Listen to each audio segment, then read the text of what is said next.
For over 15 years, Saturdays and Illegal Curve have been synonymous with one another. With insight, analysis, and interviews regarding the Winnipeg Jets, the Manitoba Moose, and all around the NHL, here are Dave Manouk, Ezra Ginsburg, and your host, Drew Mindell. The Illegal Curve Hockey Show, presented by Play Now, the official sports betting partner of the Winnipeg Jets, starts now.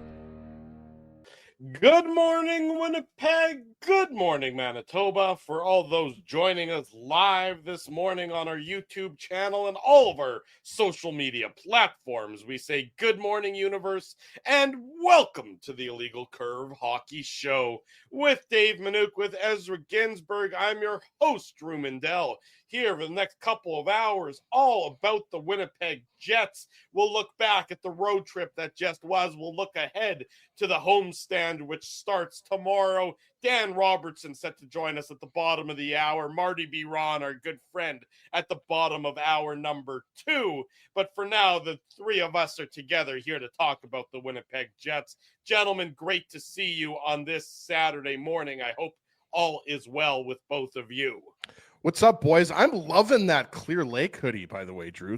I'm not sure if I've seen you wear that before, but I like the color scheme, and it really complements your mustache really nicely. Thank you. 3 straight compliments from Ezzy.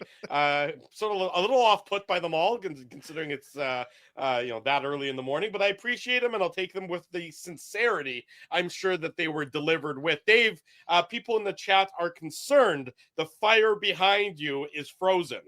That's okay. It's starting to get warmer. We're getting into spring, so I don't need a roaring fire behind me in order to bring some hot takes to this show. I'm fine with a frozen fire.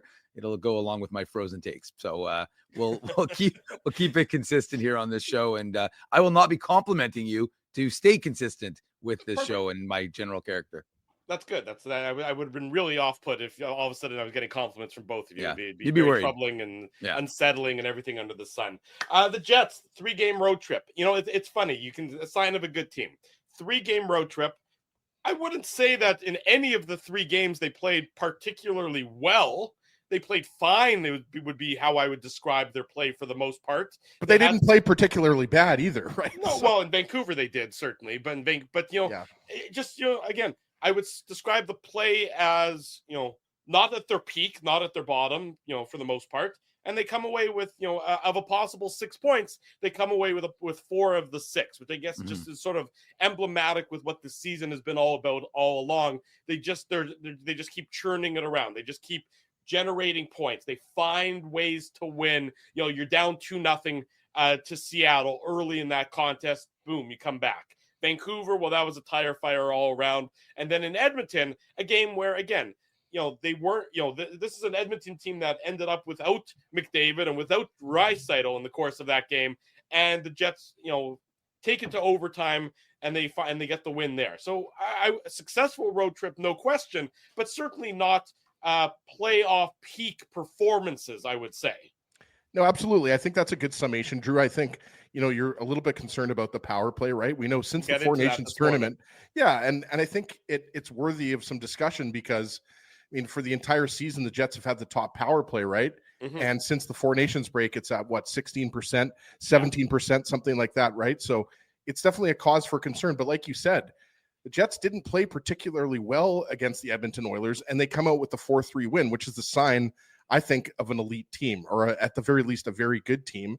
And even the game against Vancouver, I know, over the last few days, we've kind of gone back and forth on this, but, you remember Nick Ehlers hits the crossbar. That could have been a tie game, right? So I really didn't think it was as bad as the 6-2 score indicated.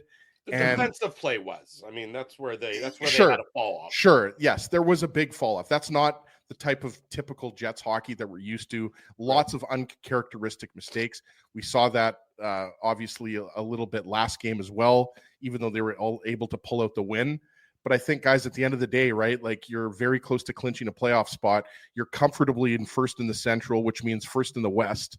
And at this point, really, it's all about the President's Trophy, right? Like, I think it's going to be, at least as far as I'm concerned, it's going to be virtually impossible for the Stars to catch the Jets at this point. It's going to require like a really long losing streak at the end of the season, which I just don't see happening, Dave. So really, it's between the Jets and the Caps for home ice throughout the playoffs, right? Like, That's what you're playing for, in addition to obviously closing out the regular season the right way to make sure that you're going into the playoffs at your best, right? So that's what it's all about at this point. And, there's obviously an easier opponent coming up in the Buffalo Sabres. You don't want to overlook them. And the Jets have had some trouble. Even if you do, they'll square on themselves. Well, yeah, it's a good point. I mean, the Sabres have been a bit of a laughing stock this year, right, Dave? But this decade. Yeah, more than a decade. They haven't made the playoffs in 13 years? Yeah. Well, we'll have Marty on later, and we'll have to talk to him about what the fan base is thinking. Because if I'm a Sabres fan these days, guys, I'm not too optimistic about the future. Like, they've got some decent pieces, some decent young prospects in the system, but culture. It's not heading in the right direction. You look at the Montreal Canadiens, right? Like their rebuild has gone way better spot right now. Exactly, right? So if you're Buffalo, you're looking at Montreal and you're saying, like, this wasn't supposed to happen. That was supposed to be us in a playoff spot, right? So you don't want to overlook the Sabres. But having said that, they've still got a talented enough roster that they could come in here and, they could surprise the Jets. Obviously, it's going to be interesting to see, Dave, if it's Comrie or Hellebuck. I think there's always the chance that it could be Comrie, but he just played against Seattle. So based on the rotation, but we are later in the season. This is exactly what we talked about, right, guys? Mm-hmm. At this point, like you've got first wrapped up. Hellebuck, obviously, you could make the argument, that he's going for the wins record held by Brodeur and Holtby, but I honestly don't think that's. I think they stick to a schedule, and I'm with you. I think Comrie will get the start today. It'll be. Pardon me, tomorrow. Sunday. Yeah, tomorrow when the Jets will be on the ice at around 11 o'clock for practice this morning. They were off yesterday. Of course, they're not going to skate tomorrow. Yeah, and then they won't skate tomorrow because it's the 2:00 afternoon start. So we'll maybe glimpse a little bit of a suggestion. It seems like it's a very Eric Comrie-esque game, but at the same time, it's not like the schedule has been particularly heavy for the Winnipeg Jets. Nope. They haven't played since Thursday. They play Sunday, Tuesday, Friday, Sunday. So again, it's a quieter week in terms of it's not even every second day, and there's no back-to-backs. So what'd you say? All at home too. So all at home with no travel, exactly. Yeah. So Kramer did what? Yeah, all the time will tell on what happens on that front. But as he touched on it, he mentioned the power play, and what has been a strength for the Winnipeg Jets all season long, and I mean I still think is a strength. So don't think that I'm saying that the power play is all of a sudden going to be a significant problem for the Winnipeg Jets. It does bear mentioning that over the last month, because it's now been a month since the Four Nations, the Jets came back to action on Saturday, February the 22nd, against the St. Louis Blues. You remember that game there. The power play for the Winnipeg Jets has been 26th overall in the NHL over the last month. The penalty kill has been 20th as well. So, for a team that was very reliant on special teams, that sort of dried up as a little bit over the last month. The winning ways haven't, which speaks to the Jets' performance lately at 5-on-5. But it is getting to be a little bit of it's a narrative and a talking point until it gets back to maybe not the 30% highs that we were used to seeing, but maybe it needs to be back in the top 10 of the NHL, and it hasn't been there over the last month, which is a long enough time that it warrants some conversation here on the show. Yeah, I don't think there's any question about that, Drew. I mean, the numbers are the numbers. They don't lie. They're not concerned about, your feelings as to whether you think something or you feel something. You can look at them and they're emblematic of what we're watching on the ice. And for right now, I think to me what exemplified it was the lack of movement. That's and, especially when you looked at that I'm thinking of the one specifically in Edmonton when the only guy moving was Kyle Connor and everybody else was kind of stationary. And it's not what we became used to seeing from this dynamic power play, almost historic power play throughout the course of this season. So I'm not sure. I mean, again, I don't know the reason why we're not seeing that same movement that we've seen. I don't know if guys are tired, but again, I'm not in their heads as to why they're not performing the same way and in the same manner. And of course, part of it also is that, teams now have an adjustment to the Jets power play, right? And they come in with the ability to try and counter it.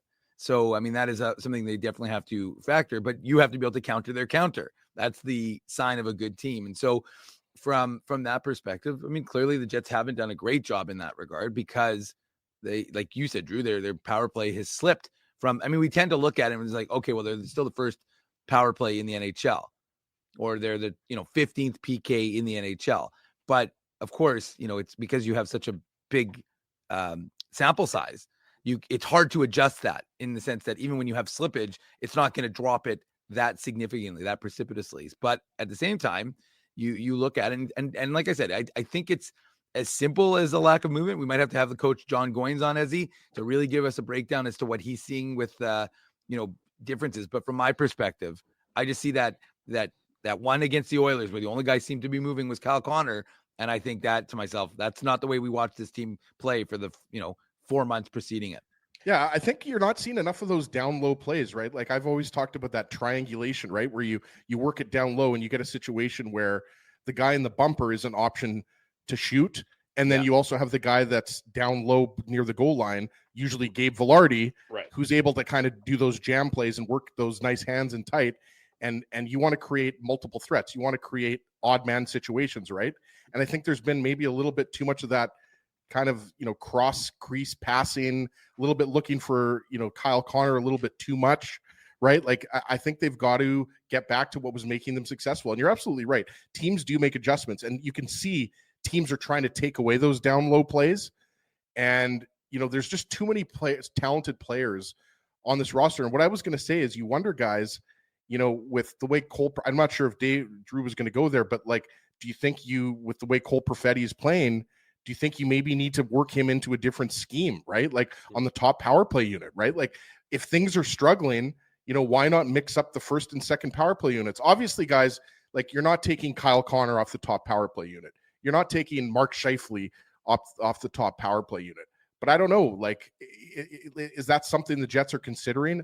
I have absolutely no idea. But as far as what they're trying to do, I think that's not changing, right? Like we talked about it. The whole key with the Jets power play is they're trying to have multiple weapons available to them to strike, right? Whether that's the guy in the bumper, whether it's the guy down low, whether it's Kyle Connor in his spot that's available for a one-timer. That's what you're trying to do, right? You're trying to put the other team on their heels. And I think that's what the Jets haven't been doing enough. What we were seeing when the Jets power play was, what was the highest it was at, guys? 35% earlier in the season, even a little bit higher on that 15-1 run, right, Dave? So that's what I'm seeing. I'm seeing a power play that's not being aggressive enough. And I think they're just being a little bit too cute, a little bit too fancy. But I do think that the Jets will turn this around, guys. I really think so. I mean, with Connor and Scheifele and Vilardi and Ehlers and Morrissey out there, I think it's just too many skilled players to not have better results. But I wonder if Perfetti's a guy that gets a look on the top power play unit. Well, I want to highlight this. Just floating it out there. I'm not sure what you guys think about that or the chat thinks, but I mean, with the way Perfetti's playing, why can't he be on the top power play unit? Oh, he's playing great hockey. There's no question about it. I'd be surprised if they made a change that significant. At least sort of a more full-time change to that effect. Maybe, sure, spot duty here or then. But I want to highlight this comment from our buddy Doug, because I do think that, I mean, it's hard to sort of wrap your brain around that, they wouldn't always be trying to score. There's no question that they're always trying to score. But I do wonder if there's some wrinkles that the Jets are sort of waiting and holding on to when it comes to the power play. So Doug, for those on the podcast, says maybe the Jets power play is playing possum, which is a lot of P words there, but that's okay. I think Drew, you've eaten possum before. I actually haven't eaten possum, but maybe I hear it's a very gamey meat. I'm not sure that I'm that interested in it, but I do think that at this stage of the season where the Jets are in their place in the standings, I don't think now would be the time to expose all your cards and play all your cards of any additional wrinkles that you're not maybe bringing to the table and expecting to launch on an unsuspecting opponent in game one of the playoffs. I don't think you need to sort of, show before you need to, against the Buffalo Sabres tomorrow night. There's no question the Jets want to keep succeeding on the power play. I'm not by any stretch saying that they're deliberately sabotaging the power play or anything along those lines, but it is very stationary. It is very, I would describe as rote and predictable as of late, which makes me wonder if they are trying to incorporate some wrinkles, but they're not yet sort of showing off those wrinkles in game action. Because you're right. there's books on power plays. Teams pre-scout. We know that. There's no question that everybody in the league sort of knows what the Jets so far this season have wanted to do on the power play. You don't want to let the Jets set up. That's the whole issue. Just like any power play, right, Dave? Any successful, dangerous power play, the opposing team is trying to make it difficult for the Jets to get those set plays going. And obviously winning faceoffs is key, right? Because we know earlier in the season, like I don't have a stat, but the Jets were scoring power play goals in the first 30 seconds of the power play, right? Yeah. It's been demonstrated they were scoring. Exactly. And I think you want to see that type of quick strike mentality. We're not saying that the Jets aren't trying. It's not like the Jets are going out there and they're saying, you know what, we're not going to score this power play, or we're going to wait until a minute and a half in, Dave, to score on the power play. I mean, they're trying to score as early as they possibly can, but I think that just speaks to the Jets power play maybe not playing with as much confidence. I think that's part of it. I think you've seen some struggles on the zone entries, right? Like there's been some criticism that maybe, it shouldn't always be Kyle Connor that's coming through the zone with speed, but obviously, you see Nikolai Ehlers be the one-man zone entry as well. But I really think it's getting back to those situations where you're creating multiple options. You're having players, Dave, move in and out of the bumper spot, whether it's Vilardi, whether it's Scheifele, whoever, Ehlers. You want to create those odd man situations, those down low plays, those kind of tic-tac-toe plays. Those were the plays that I think we were seeing earlier in the season that we're not seeing as much now. But I really do think, the Jets power play will get going. There's just at both units. I mean, the second power play unit as well, guys, earlier in the season was contributing. And that's something too that, maybe is worth a little bit of discussion. Sometimes that first power play unit stays out a little too long, right, Dave? Like we've clocked sometimes that first power play unit being out there, a minute 15, minute 30. And when you're talking about, guys like Niederreiter, Iafallo, Perfetti, like, it's a different looking second power play unit, but, maybe get those guys out a little bit quicker. Well, and the one thing I'd add is that, remember, a lot of those guys that you're mentioning, the guys who are on the power play are struggling right now, right? So you've got guys like Nino Niederreiter who is struggling. You've got Gabriel Vilardi who's struggling a little bit. So, I mean, you've got guys right now who the puck, it's not their friend. And, we'll see if the good assist on Josh Morrissey's goal in Edmonton gets Nino Niederreiter back to feeling good about himself. And Gabriel Vilardi, I've said this, I've been watching him now for the last little bit, and he seems to be struggling. I don't know. Again, I don't think there's an injury there. I just think that he just isn't having that same sort of luck around the net that there's time and space, and it's in terms of adjusting. So, to me, and we're going to give a shout out to Warren because he says his wife, just for the folks in the chat, my wife says we can fly in if the Jets make round 2. Maybe you could intervene on my behalf and build a case for me. Well, Warren, of course, Warren lives in Oshawa. Do legal work for less than for $20, Warren. You got to step it up a little bit if you want us to do some legal. No, guys, I'll take this. Warren, I got you. That $20 is mine.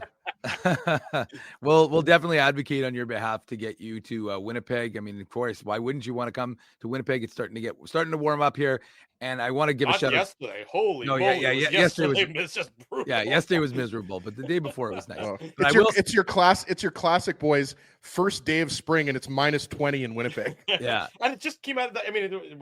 We don't need to delve into the weather report, but it's funny because it's back to like the normal temperatures that it had been today. It's just yesterday was that bitterly north wind, and then today it's back to normal. And next week it's supposed to be perfectly pleasant spring weather. So just anyways, yesterday. But I was going to give a shout out to the chat in general. Then I saw Warren's comment. Got to shout it out. Appreciate the donation. But I will say the one thing that I love about this chat is that for the last 5 minutes while you two were blathering on about the power play, the chat has been talking about possums for the entire time. The deliciousness of possums, the different Kentucky fried possum. Yeah, don't think they don't see that, folks. I know. I saw you see it. You like how this is the guy that stirs the chat. Dave. I'm the one that gets that chat going, talking about eating possum. There's a reason why people all love you. You're the straw that stirs the drink. But no, going back to the power play for a second, Dave. I thought Drew was going to say going back to the possum. Yeah, going back to possum meat. It's delicious. It's gamey. It's lean. I think. By the way, is a possum like a skunk? Is that what a possum is? I think so ish. I'm really not sure. Like we don't have a lot of possum here in these parts. I think we do probably just in the rural parts. It doesn't strike me as a city animal. But Dave, you travel Manitoba. It's kind of like a cross between like a beaver and a skunk, isn't it? Well, we have lots of beavers and we have lots of skunks, so you would think that we have plenty. But not a lot of possum. There's not a lot of possum here in St. James. I think the urgency. By the way, Drew, I'm pretty sure possums are not in Manitoba, just to be clear. Really? There's no possums in Manitoba? It's a southern animal. Oh, okay. Well, what the hell do I know about possums? I think the urgency. Apparently, it's the largest marsupial, by the way. I like in Ehlers we trust. Is this National Geographic? What I was saying, though, I think the urgency factor, or the fact that the Jets don't have that desperation that so many teams scratching and clawing for playoff positioning currently have. I think the urgency just naturally will depress some success when it comes to something like the power play. I mean, I think that's probably a factor as well. Now, I know that the old cliche, you can't turn it on, you can't turn it off, and everything like that. And there's probably some truth to that and some validity to it. But at the same time, I just don't see the desperation out of the Winnipeg Jets. And frankly, nor should you at this point. Well, I mean, remember, they are the number one team in the Western Conference. They're neck and neck with the Washington Capitals, which is setting up. And again, I know we don't look past the game in front of us, but it's going to set up a great game on Tuesday night against those same Caps, and we'll see. Maybe that is the game. I mean, it's not the same as the Southeast Division when the Capitals came into Winnipeg for that back-to-back and killed the Jets' chances at the playoffs. This is just a good shot at one of those teams being a potential President's Trophy winner. So for me, though, I mean, look, the reality is this: the Jets team knows what they are.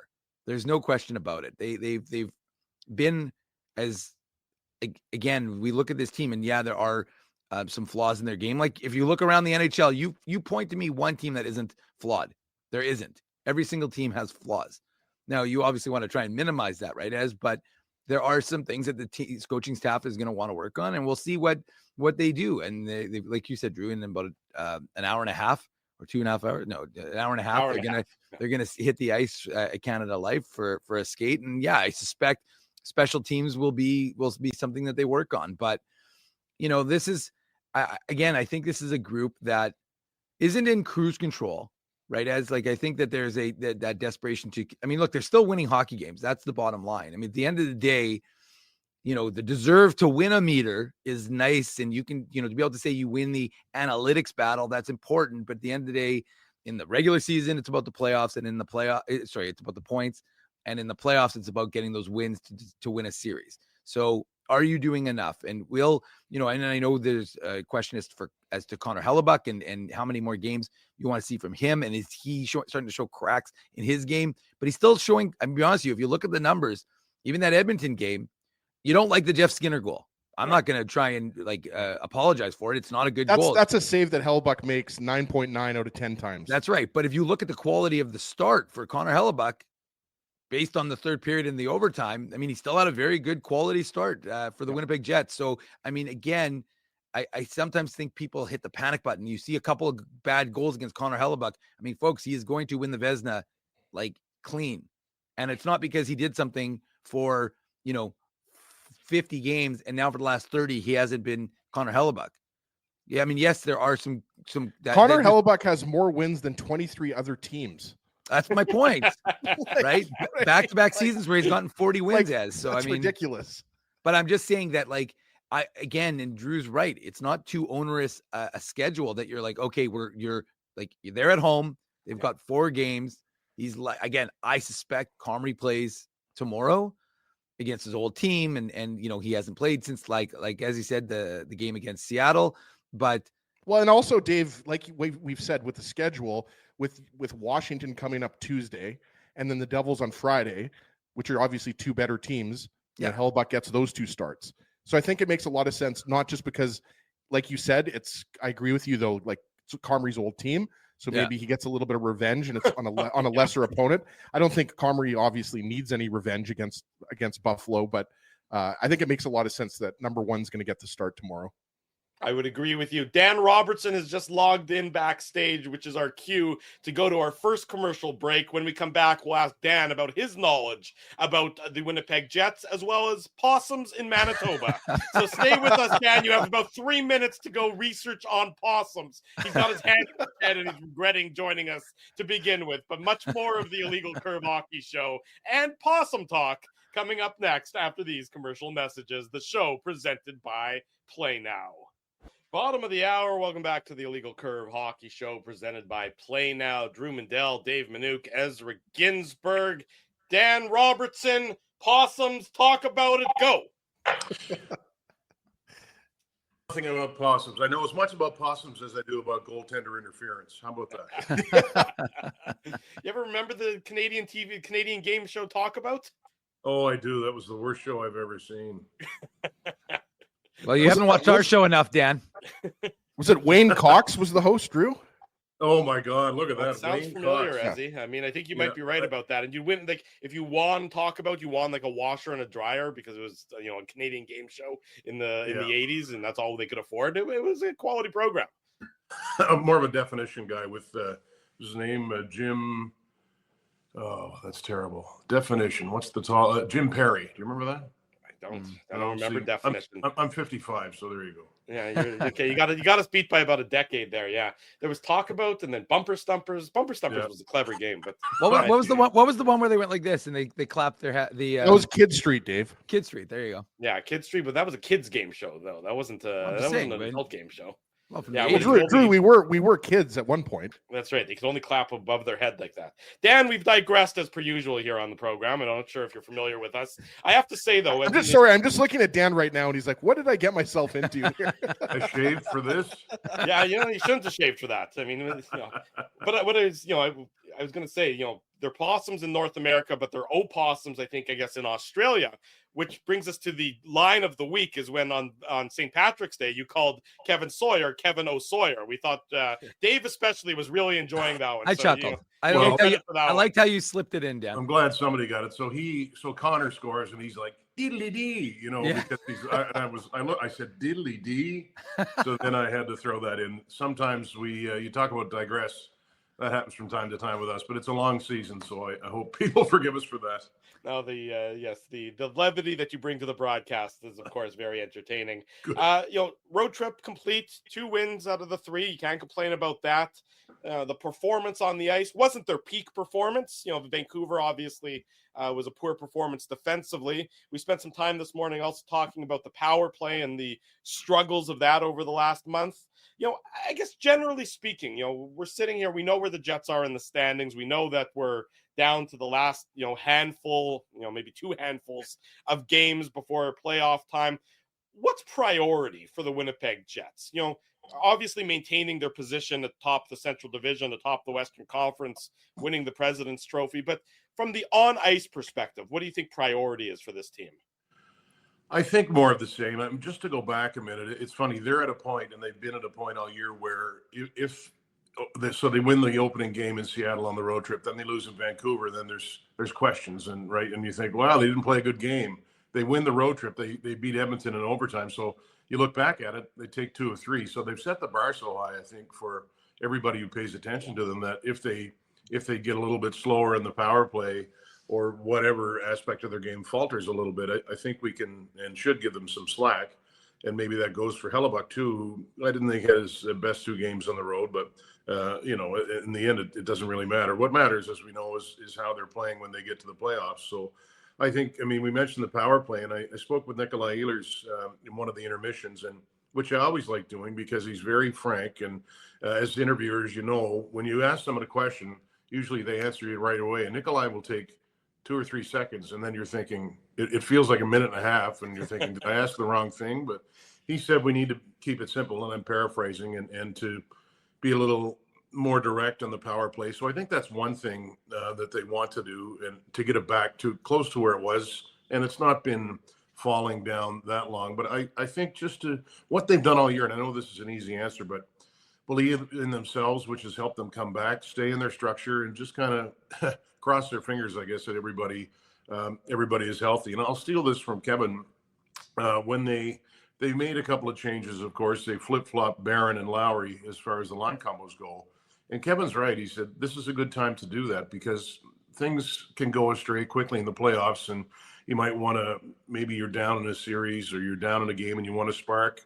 It's nice to know that you had a certain line together and that you can throw them out there and maybe they have some chemistry. So nothing's settled, although it's getting closer to being settled as far as the Central goes. But I think to be able to experiment a little bit and really find out what you have now that you have a couple of newish players in there. So I think those are things they should look at.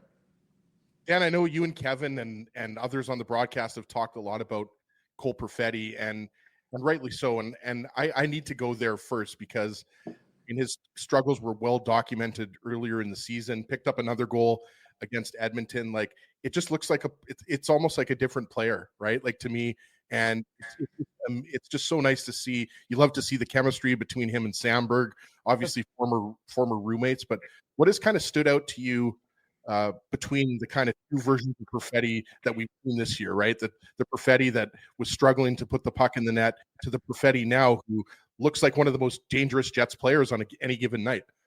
I think, and I'm guilty of this, when he was the last couple of years when there were droughts, you start to think, okay, and I'm persuaded and swayed by where he was drafted overall. You think, is this kid ever going to be a legitimate top 6 player?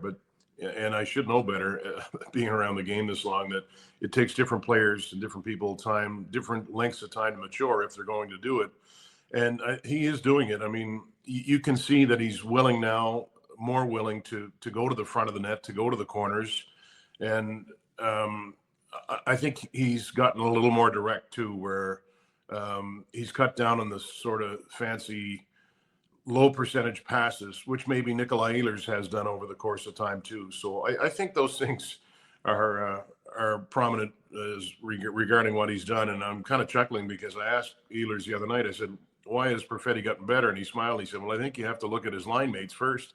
And then Kevin said later, do you think he's being asked too much about Perfetti? I said, well, maybe, but I think he was, sort of in one hand saying, look at the chemistry that we have. So, and it is good. I'm so fascinated to see what happens when the playoffs come, if that line can continue to be effective. And they're not your prototypical, like, there's nobody big, nobody going to steamroll you on that line. But I really hope that they can continue to play this well. And Nemesnikov's come alive too, and Ehlers can be a one-man show in a good way. I mean, he's a game breaker. But yeah, I think just that the maturation, the going into the corners, taking a bump in front of the net. And it's funny, he scored that goal the other night in Edmonton. And this is terrible. He scored one in Vegas. I don't know if it must have been last year, but I've seen him score from that point before, where he's kind of the trailer and he's got really good vision, and all of a sudden the puck pops out and he's there. So that's not a coincidence, I don't think. I think that the better players are the ones who go to the right place. So he's got marvelous instincts, and it's good to see it come together for him right now. Dan, I'm not going to suggest there's Eastern bias from you or Atlantic Canada bias when you're talking about Morgan Barron, but you do seem to have a little twinkle when you mention Morgan Barron on the broadcast, and with good reason of late. I mean, his move to center really seems to have helped him this season. What are you seeing from him? I mean, I know you said it on the broadcast when you were talking about the faceoffs. I think he was 5-0 or something like that. Yep. And so what are you seeing from his move to the middle and how it's helped the team and him? Well, I am biased. His folks are from Antigonish, which is about 45 minutes east of where I'm from. So, yeah, it's always been that way ever since I got into the league. When I would see a guy from anywhere close to where I'm from, I would light up a little bit. So I don't mind saying that. I think, Dan, feel free to sprinkle in a little Crosby McKinnon in your answer too. Yeah, exactly. I think that I don't want to say he's been revitalized because he's just a young guy, but I think there's been a spark there because all of a sudden you're able to show that you can do more than just be a winger, right? And and I've thought of it in the big picture. When you go to sign a new contract, you say, okay, look, I can play the wing, and if it continues to go well, I'm a 6'4", whatever he is, 6'3", 6'4" centerman who can play well defensively and shut down the other team and bring a lot of energy. So I like that. I think it's just kind of sparked him a little bit, and I think Tanev coming on and just that line being put together, I think they're feeding off each other, right?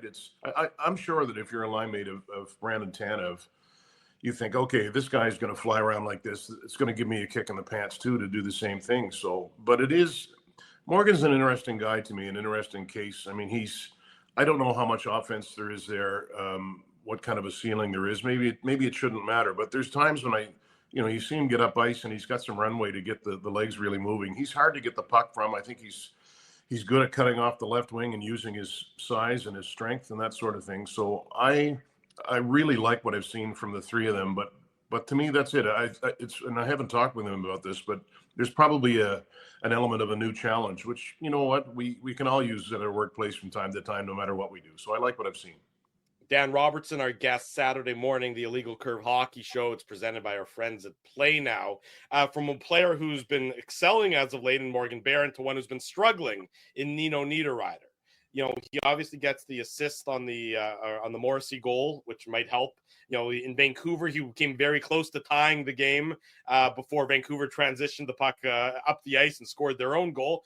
When you're watching Nino Niederreiter, I mean, I know I think it was Mike McIntyre wrote about it in the Free Press this week, about a guy who's squeezing the stick too hard, pressing too much, trying to get good things going.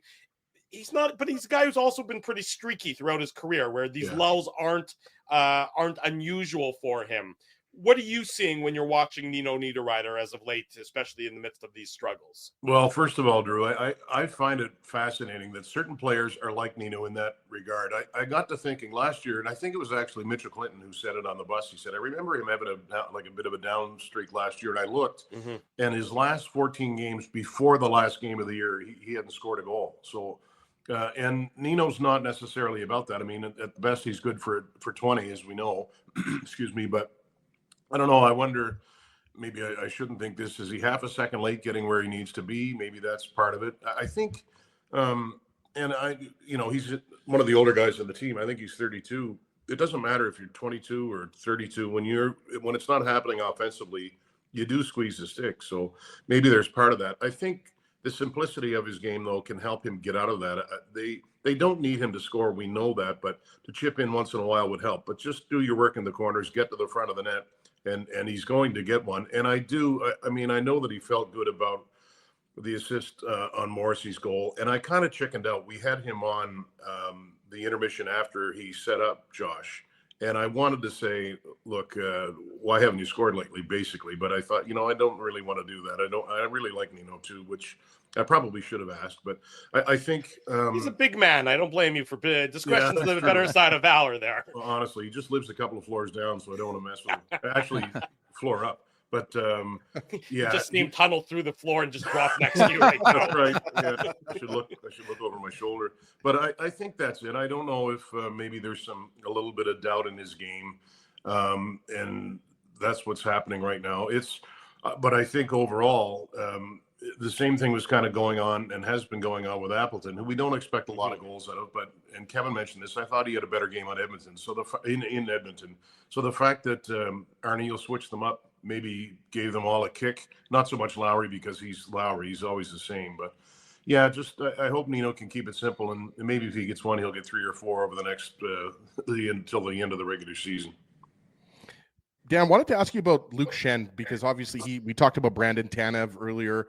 And, speaking of guys you're not expecting a lot of offense of, I think you'd agree that Luke Schenn is that prototypical defensive defenseman. And it's only been 5 games, but, he's already had to step up in the absence of Neil Pionk. I mean, to me, he just seems like a perfect fit on this team, right? A veteran, brings the Stanley Cup experience, which obviously the Jets don't have, but it feels right. Like, it feels like to me, like Luke Schenn's been on the Jets for 3 or 4 years. And it's just exactly kind of what they needed at this point in the season, gearing up for the cup run.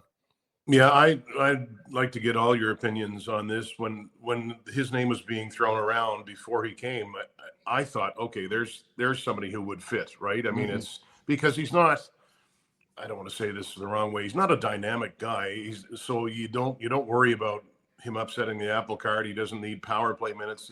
And he's one of the, and this is strange, but years ago, I remember he was really nice to me when he didn't have to be. He didn't know who I was. We were in Tampa. He just did something that was kind, and it stuck with me. And I had a chance to chat with him finally the other day, and he's a solid citizen that way. But I think there's value in the stability of a guy who's played, what's he played? 1,000 over 1,000. Yeah. Yep. And he's 35, and his game has never changed. I mean, you go back, you think about it, like that kid played at 18 in Toronto, which, I talked to Luke Richardson once about that. He had to do the same thing. And if I ever get time with Luke, I'd love to know how that went and the pressure that was with it and that sort of thing. But he's who he's always been. And so he's sort of a steadying factor, element on defense. And I think it's interesting too, that with Pionk out, and I talked about experimentation and knowing that some players can play with others, they've had to switch the defense a little bit.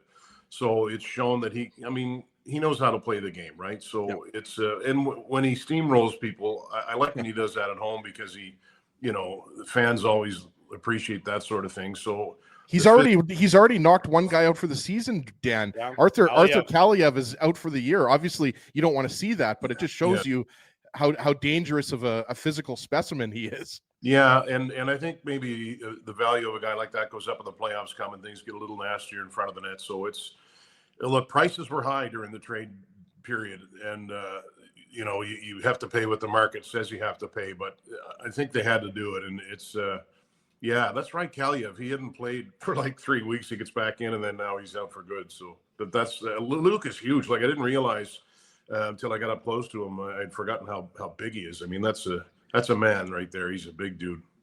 And Dan, just to kind of springboard off of that one, but just what we're talking about what he brings on the ice, but just the intangibles off the ice, and you talk about it a little bit, but how significant do you think that's going to be? I mean, this is a team that nibbled around the edges at the trade deadline. Actually, I thought that was probably the right thing for them to do. I like the moves that they made. They didn't really upset the apple cart. And don't think it was just me who agreed. Chris Pronger agreed with me as well. He felt that was the same case. So when Chris Pronger is agreeing, as that name dropping Hall of Fame defenseman. Look, not a big deal. But Dave's personal relationship with Chris Pronger coming up later tonight on the Illegal Pronger Show. I'm just saying that Chris Pronger said that he agreed with my position that the Jets nibbling around the edges was probably a good thing. Getting guys like Schenn. From your perspective, what do you think that could do for like a guy like that in the short term and the long term? Because we know he signed for another season, for a guy like Dylan Samberg, but also he's the only guy on this team that's actually won a Stanley Cup. And so his kind of been there, done that. I should say multiple Stanley Cups. What do you think that's going to do for a team that does really, again, these guys, they've had success throughout the regular season, but they haven't been winners in the playoffs? I always wonder that. You'll see players be acquired and they'll say, well, he won a cup in whatever time. And I don't know, I can't remember the role that Luke played, but I think it was a time where his career kind of dipped a little bit. And I don't remember the amount of games he played during those runs for Tampa. But people I've talked with who've actually played and have coached assure me that it is important. And when you think about it, things get pretty tense, right? Obviously in the playoffs, there's a difference between a Sunday night in Seattle and late April here in round one. So I think somebody like that can really help being a sort of a stabilizing element in the room. I don't know if he's a very talkative guy, but I really think that just his presence and just the fact that, you mentioned a Samberg or whoever, a younger guy can go to him or vice versa if they need some advice or whatever it is. The more I think about it, the more I appreciate the fact that these guys have won and they've seen everything, right? At 35 years old, there's nothing that he hasn't come across. So I think it's going to help. And I should say too, this is nice. I think Mike McIntyre tweeted it. He went home yesterday. So when I talked with him in Edmonton, I said, how are you? And he said, good. I said, how's a busy time? And he kind of said, yeah. So, he's got 3 kids, I think it's 3 in Nashville, and he hadn't seen them in a while. And I know I'm getting off track. We kind of forget that sometimes, right? These are human beings. And so I thought it's great that he's able to go yesterday. And I believe he's coming back today to get ready for the game tomorrow. So maybe there'll be a little more spring in his step tomorrow. But overall, I think guys like that can really help. Yeah, small things like that certainly go a long way in, you think you said the personal side of this business that we forget about so quickly. Yeah. Dan Robertson, our guest on the Illegal Curve Hockey Show Saturday morning, presented by Play Now. The Jets and the Sabres tomorrow, Dan.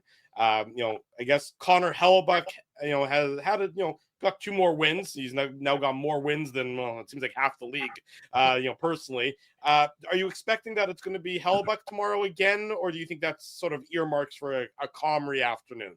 I would think Comrie. It makes sense the way the week is lined up. So then how many days does he get off? Friday, Saturday, Sunday, Monday, Tuesday. So I think that would be good. And Eric's played well, right? I mean, and I don't know if it's fair to look at the opposition and think, okay, the Sabres are a weaker team. Maybe that's the time they'll put Comrie in. I think they feel good with him in there anytime. But I'll be interested to see how that goes down the stretch too, right? It's so what's his? I'm sure the Jets aren't worried about the fact. I think his record is 44 wins. He has 40. that's not the end goal here. But no, I think it would make sense that Comrie gets in. And just I know about as much about goaltending as I do about possums. But just to watch Comrie as of late, he's made some tremendous saves with leg saves. So where he has to push off from side to side, and I mean, you have to be able to have that strength as a goaltender anyway. But I really appreciate that aspect of his game lately. You can look at the last few starts, and there have been some tremendous stops from Eric, and there's a guy to root for, right? I mean, you can see how he's infectious and everybody likes him. But regardless of that, more importantly, he's been excellent. I think we wondered, he's been very good. We wondered after Laurent Brossoit last year, it would be tough to follow that up, that backup role to be as good as Laurent was. And I think, Comrie's come pretty close so far. It's funny about the Sabres. Everyone knows where they are in the standings, at the bottom, and the struggles it's been.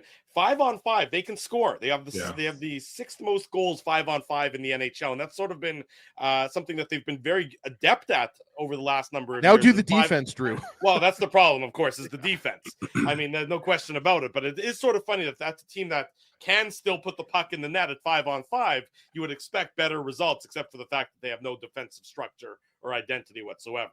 Well, there's a stat I'll use tomorrow. I didn't know that. I didn't dig in yet, but they play this afternoon against the Wild, so I'll be interested to watch that.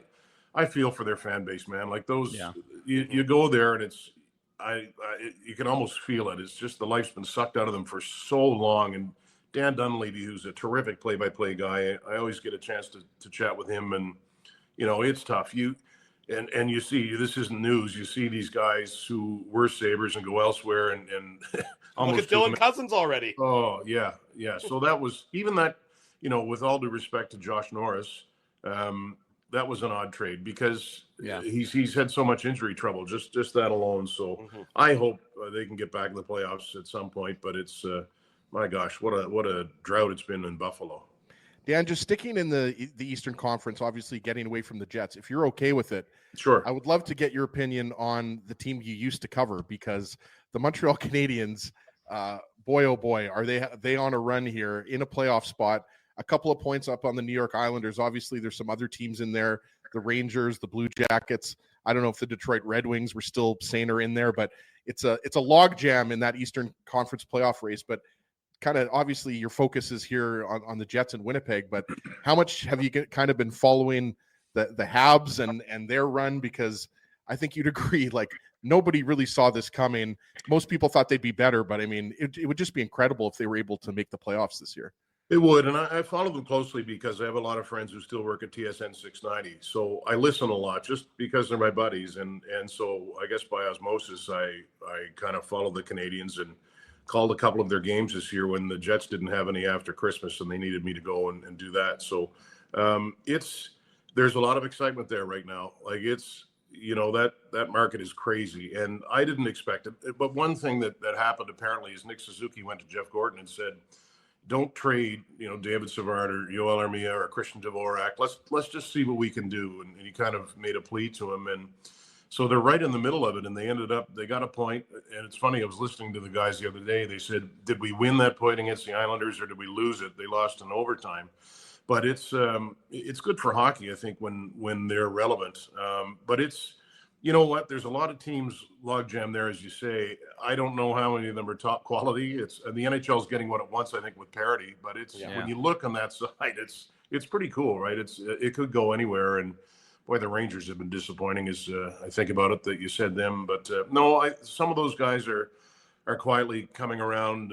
Slavkovsky had a terrible start to the season, but he's been effective. They have a really good line with Suzuki and Caulfield, and some guys are making contributions now. And I feel good for Brendan Gallagher. Scored a couple of big goals. He just lost his mom, Della, yes. And which I'm glad they were able to keep that quiet in that market. He's, there's nobody who works harder than him, and there's been a lot of criticism of him because he's slowed down the last little while, but he's gotten better. And I think for his happiness, or just to give him something, I'd like to see them make the playoffs. But then again, my buddy Dave Poulin helping run the Senators, right? Will they get in? It's going to be so much fun to watch, I think. Well, Dan, how ready are you for those playoffs? I mean, we talk about the weariness of the long regular season. Are you already turning the page and ready to go out from Game 71 upcoming to Game 83? Well, I wish. We don't have playoff coverage, so yeah, that's all Sportsnet's territory. So yeah, of course. Yeah, but what I'm going to do is I've never been to a Jets playoff game. Well, I shouldn't say that. I've called them in the bubble in Montreal, which wasn't the same thing. You can think about that. It's just like it never happened. But no, yeah. I can't wait. So so our last game is I believe a Sunday against the Oilers, and then there's a 14th. Yeah. So I'm thinking the next Saturday or Sunday they'll start. So I'll get my taste of a whiteout. I've already put in my request to buy a ticket, and if I don't, there's going to be a scalper who's going to get rich off me because I don't want to miss it. I can't wait. I really can't wait. The earliest it'll be is the Sunday, because I know that they have events booked at the arena on the Thursday, Friday, Saturday. So the earliest the Jets playoff home game will be is the Sunday. I guess that would be the April the 20th. I was told that they might have to move that BTO concert on Saturday. So okay. You never know that was an option. You got to take care of business, right? More importantly, Dan, you're always welcome to come sit beside Illegal Curve in the press box. If you don't mind all the possum talk, you're always welcome to sit with us in the press box. I might go today and watch. Is it Abbotsford in town, Dave? Yeah, Abbotsford and Manitoba, 6 o'clock. It's been too long since I've seen those guys play, so I might get my act together and get over there.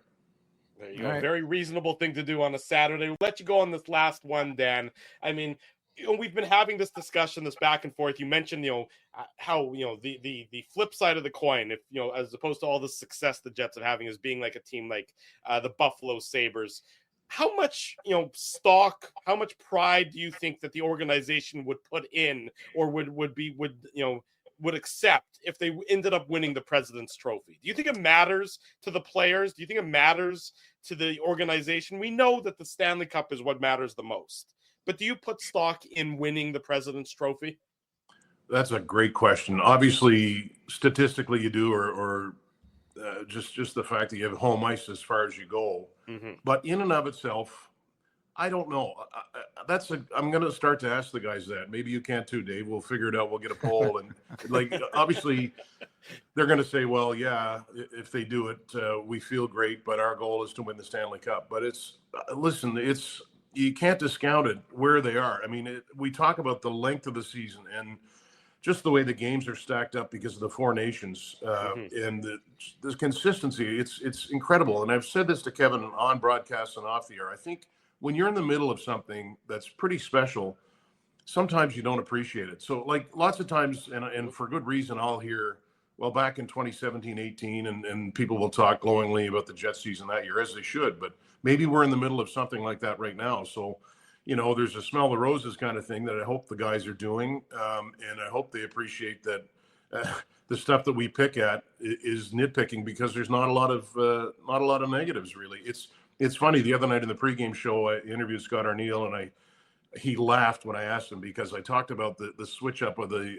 third and fourth lines, and I think he kind of chuckled as if to say, "Okay, I don't need to have this question asked anymore." But it's almost, we're looking for something to not pick at, but I guess the end result being that I would guess they would feel pretty darn good about where they are. But yeah, on the other hand, I don't think that outwardly they're going to say, "Yeah, we're the President's Trophy champions." But I hope they appreciate it if they actually get there. So we'll see. Maybe big game coming on against the Capitals to maybe help determine. Yeah. Well, I was just going to throw in, Dan. I mean, like you were joking about kind of doing a poll, or maybe you weren't joking. Maybe there will be a poll coming out on TSN3. But at the end of the day, whether the player says yes, we put a lot of stock into winning the President's Trophy, or no, at the end of the day, there's another piece of hardware that they want, right? So the way I kind of look at it is like, yes, it's great to get home ice advantage throughout the playoffs, but these guys all have their eyes on that Lord Stanley's Cup.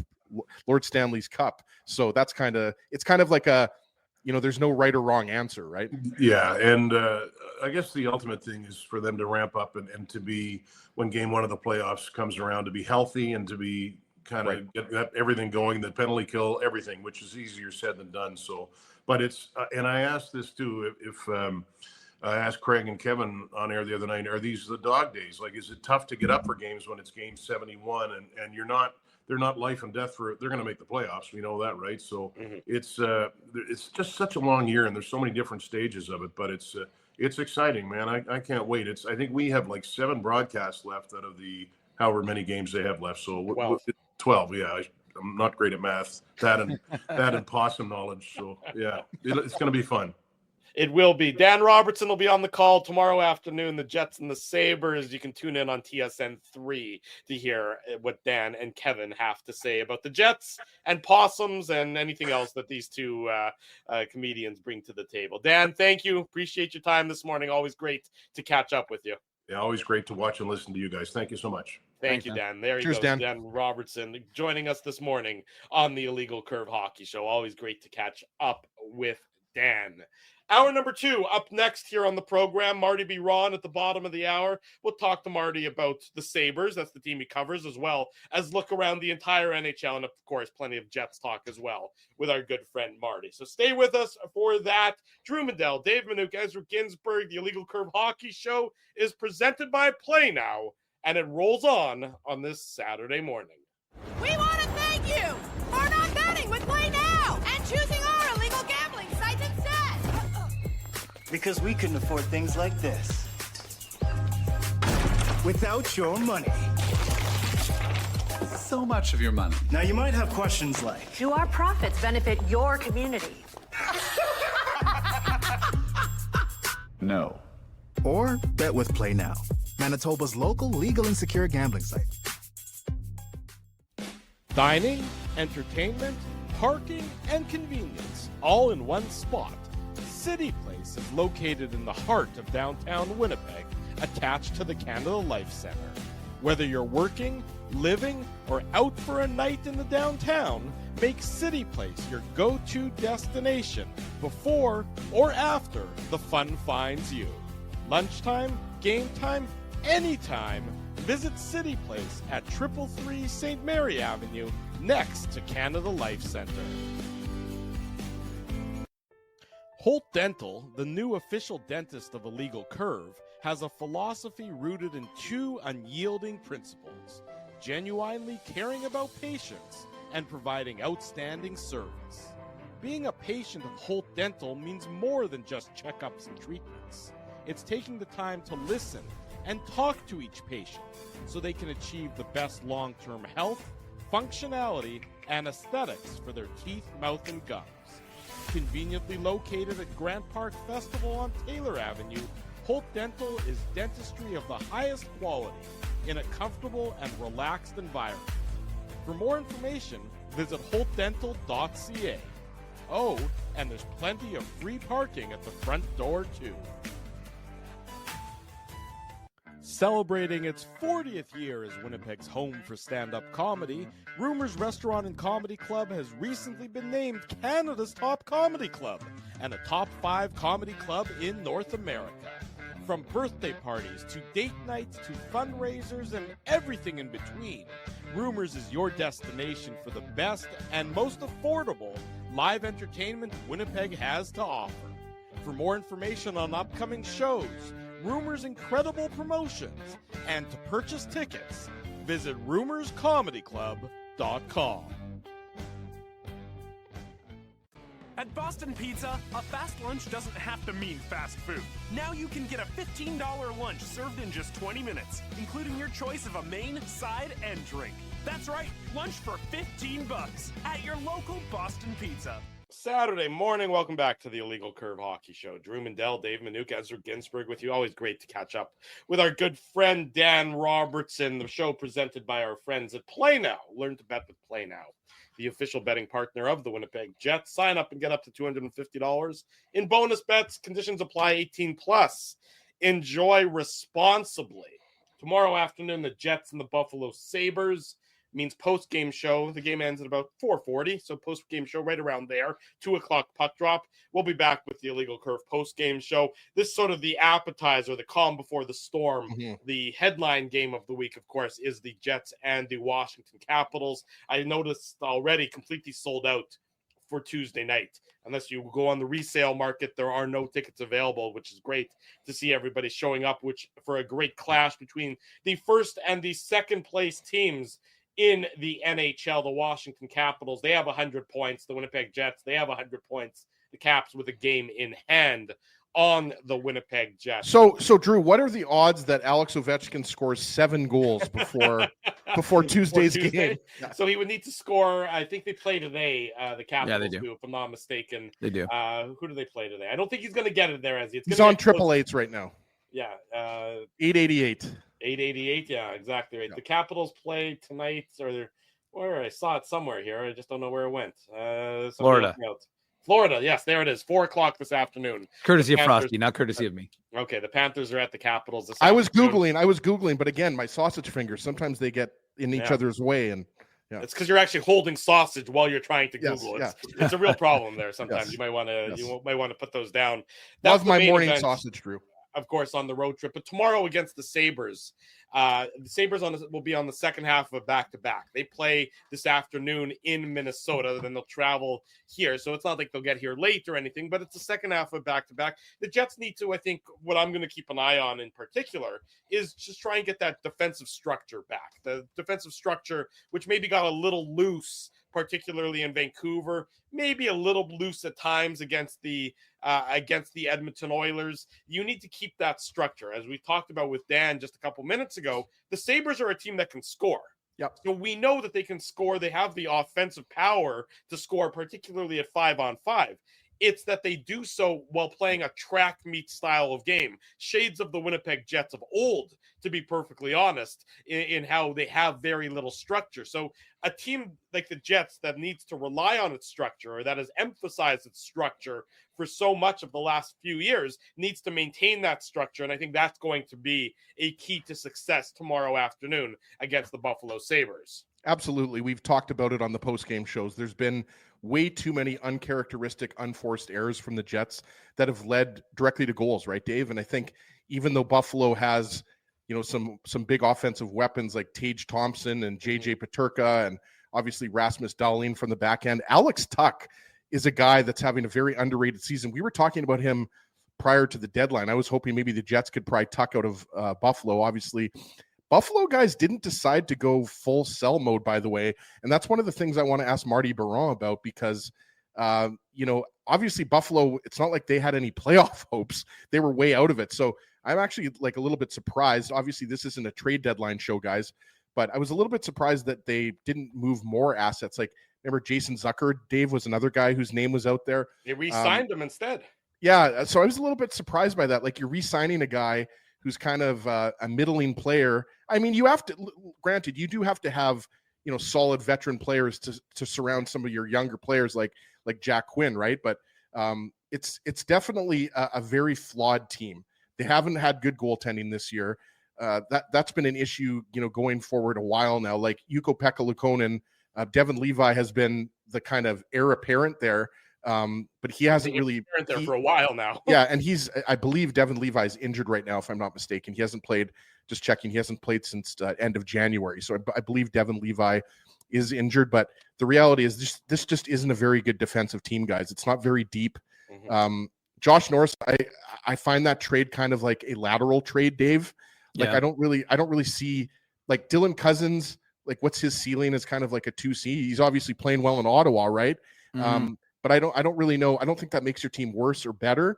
So I look at the Buffalo Sabres, and I mean, this is definitely a team you can take advantage of offensively. But going back to what Drew said before, you got to clean up your game. You got to start avoiding some of those turnovers in your own zone, in the neutral zone.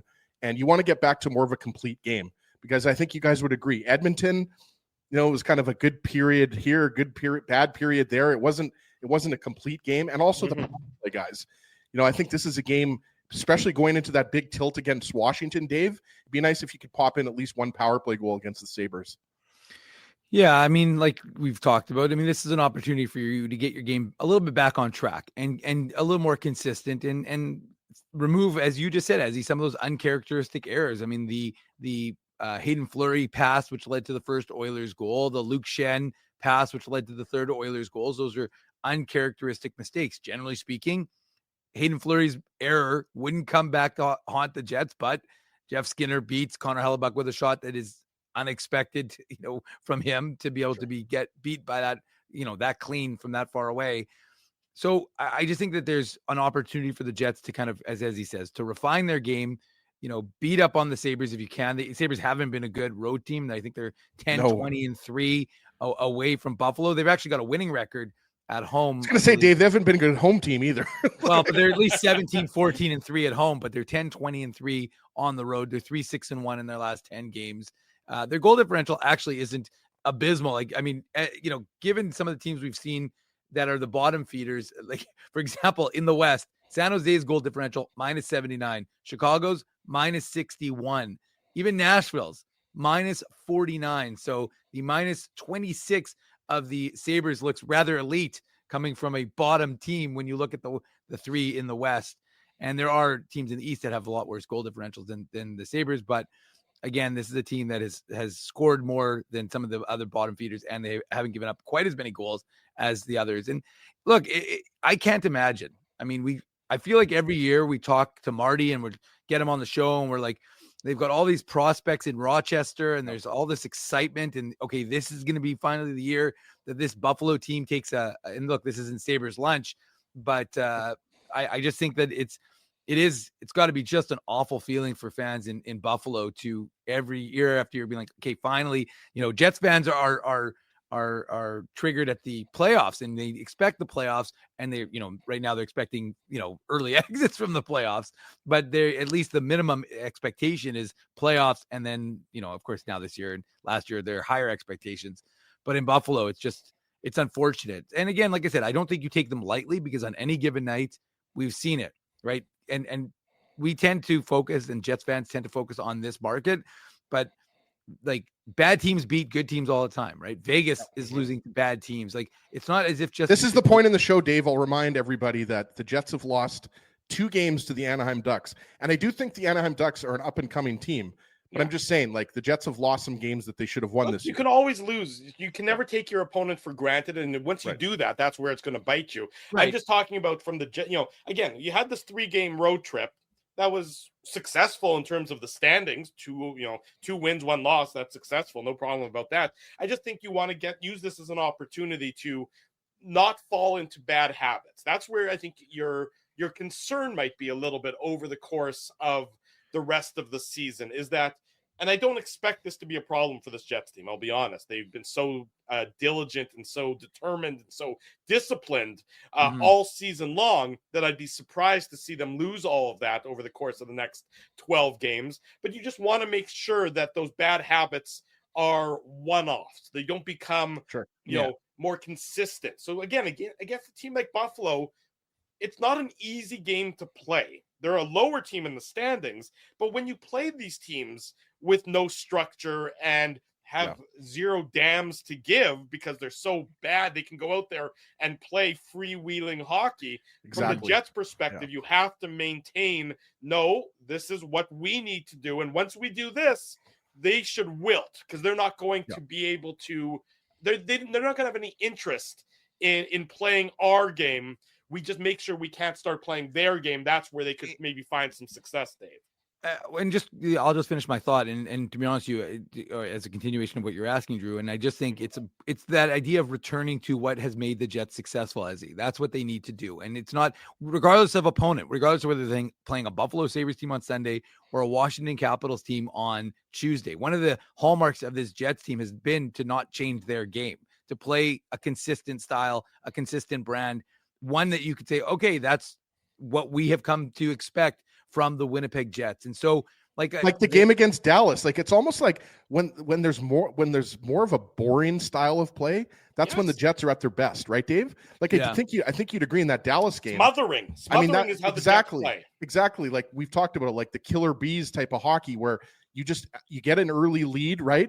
And sorry to cut you off here, Dave. I'm not trying to steal your thunder. No, but that's the type of hockey, like move the puck quickly out of your zone, get on the forecheck, like have those waves of offense. Score first, get a power play, score on the power play. Like when the Jets play like that, they're really unstoppable when they play a little more of a carefree type of hockey. Like I think this game, Drew, and sorry, we want to go back to you, Dave.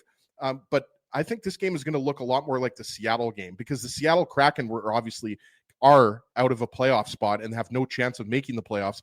I think it's going to be that type of game. Like, against Seattle, you had guys like Matty Beniers and Shane Wright and, Jared McCann, Capo Caco. Like, these guys, they're playing for next year, right? They're playing that spoiler role. They want to beat the Jets to show them, okay, yeah, we know we're not a playoff team, but we're going to come in here and we're going to take a couple points. But getting back to you, Dave, I do think the Jets are at a huge advantage here with the days off between their games and also the Sabres coming in on the second game of a back-to-back, right?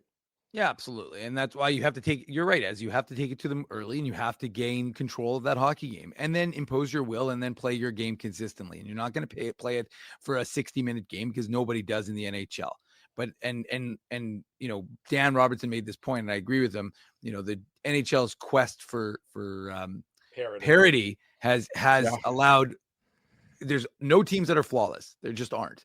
And so folks can be like maligning the Jets and say, well, they X, Y, and Z. But guys, go around the league. You tell me one team that is flawless. There isn't one team in the NHL that is flawless. There's some very good hockey teams, but every single team, we just happen to be in this market. So everybody's hyper-focused on the Winnipeg Jets. But I can tell you, if you do this same conversation with, forget about the 16 teams not in the playoffs, but the 16 teams that are currently in the playoffs, they're having, or even the top 5 teams in both conferences, markets are having similar conversations about individual players, percentages of, the face-offs or power plays, penalty kills. So my point is that every team is having that sort of dialogue. And it comes back to, when Connor Hellebuyck has a chance. And again, I'm going to go back to Connor Hellebuyck because, like I said, you're still seeing quality starts from him. When you look at the numbers, he's still at a quality start against the Oilers. Again, that doesn't change the fact that he gave up a bad goal, which put him at a negative, but he got back into that spot because, the Jets gave up some quality, and we talked about it. There were a lot of rush chances in that game, which you would expect with Connor McDavid playing 2 periods. But at the end of the day, the Jets will see what Connor Hellebuyck does. I mean, he's going to step up. I mean, we know the Capitals aren't happy with the way the Jets beat them in Washington, and I know I'm trying not to look past the Sabres, but I'm just saying, you're right, though, because that is the game of the week. I mean, you're allowed to look, we don't need to delve deep for 30 minutes into Buffalo and the Jets specifically. I mean, the game against Thank Washington, God, please, because, how much can we talk about JJ Peterka, right? You can. And also Pierre-Luc Dubois returned to Winnipeg. I mean, I know he's been back since with the Kings, but I'm just saying now he's with a new team. I'm sure fans will be giving it to him a little bit there. Looking forward to that video tribute, Dave. Yeah, the second video tribute. Yeah. But, to your point, though, Dave, it's 1 versus 2. Yeah. It's the 2 top teams in the league. That is the main event. It should be the game that has got the focus. There's a reason. I mean, to use a March Madness comparison, this is like Kentucky versus Duke, right, Dave? Right, Drew? I think, and I suspect that the NHL will not have it on the website at all. There's no question the NHL will miss the opportunity, but the NHL misses every opportunity to miss an opportunity. They might not. The NHL has never missed an opportunity to miss an opportunity. This time, because of Ovechkin, even though as he says he's not going to break the record in Winnipeg, which is not unfortunate, but I mean, he could always score 6 goals against the Jets, Dave. You never. Well, he'd have to score. Yeah, I mean, maybe he scores a couple against the Panthers, but I mean, as everyone in this chat knows, we've witnessed many records set here in Winnipeg against the Jets. Of course, the Steven Stamkos one comes to mind when he got his 60th. Was that in the first year or the second year of the Jets? I think that was the second year, if I recall correctly. Yeah, but I could be wrong about that. Yeah, doesn't matter. But anyways, the point is that look, I mean, that's second year was the second year, the lockout year. No, the second year was the lockout year. It was the first year. Yeah, so it must have been the first year. It was the first year. Okay. But Imagine Dragons were tearing up the charts. My son loves Imagine Dragons, for the record. Great band. I have to play Imagine Dragons nonstop in the car. Sam has good taste. Yeah, the other day he asked me to play Drop It Like It's Hot by Snoop the other day. I'm like, I'm not sure that's appropriate for you, Sam, but sure, buddy. Again, we digress on that front. But you're right, the Jets and the Capitals that's the marquee game. These two teams, the game that they played against in Washington was a hell of a hockey game. It was back and forth. It was the Jets out to an early lead, Washington coming back. I think the Jets ended up winning in overtime, if I recall correctly.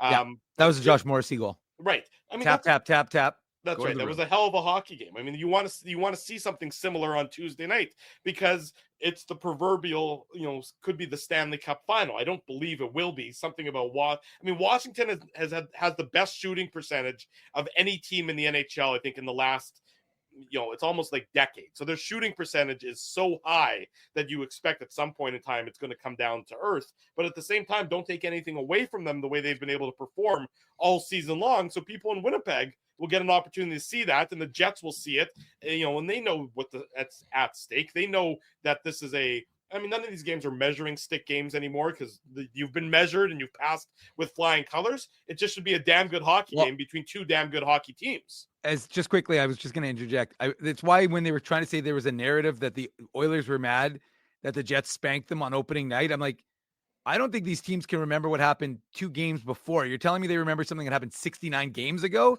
Yeah. I don't think that's the case. I think these teams have moved well past that.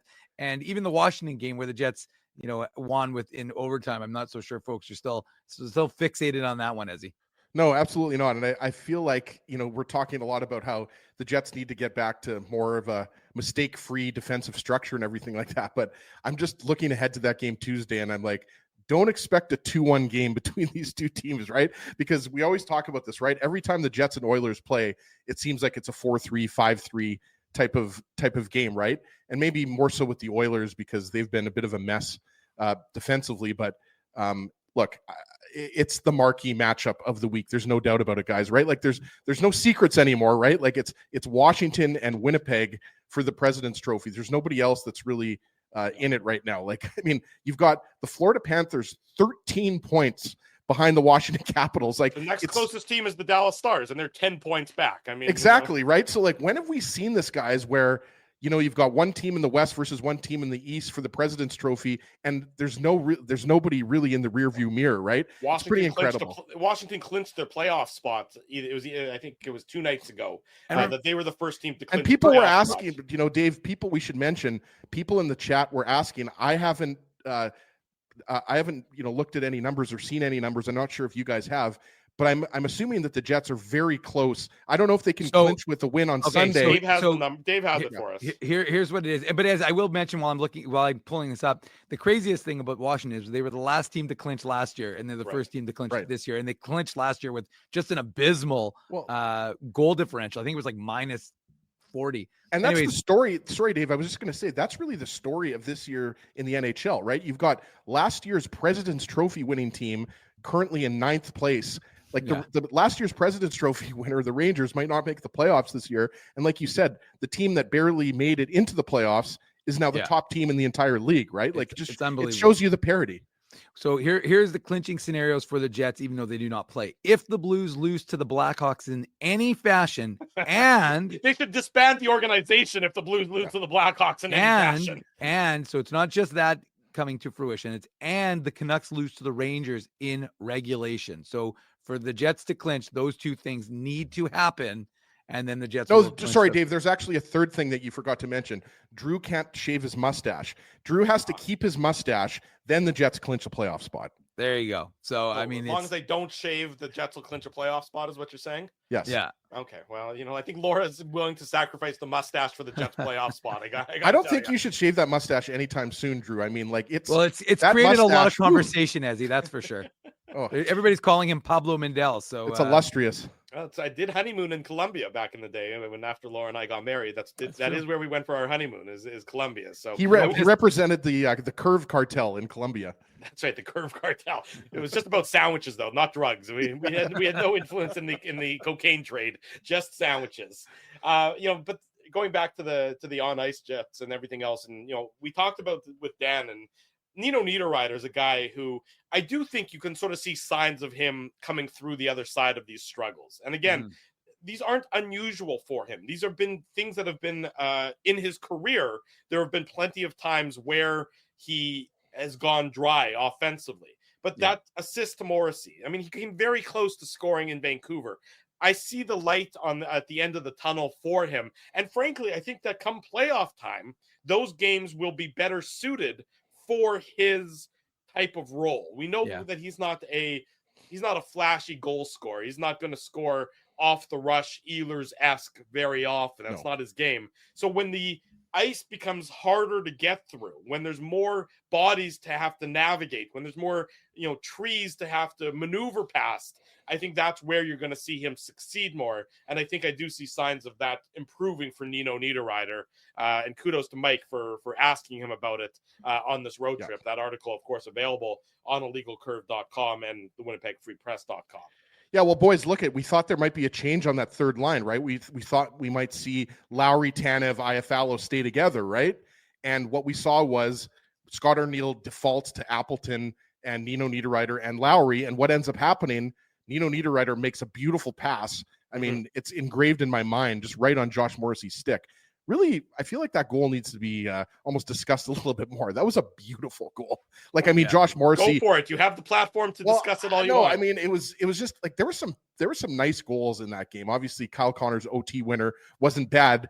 I actually watched the replay and I don't know if you guys were thinking this too. Like, I was watching the replay and I'm like, I don't know if we gave enough credit to Josh Morrissey for skating in front of, kind of crossing in front of Calvin Pickard and making it taking his eyes away a little bit. But yeah, I mean, you see guys do that on the power play sometimes, where guys will jump across. Remember Philip Forsberg did that against the Jets when Nashville was in town years ago.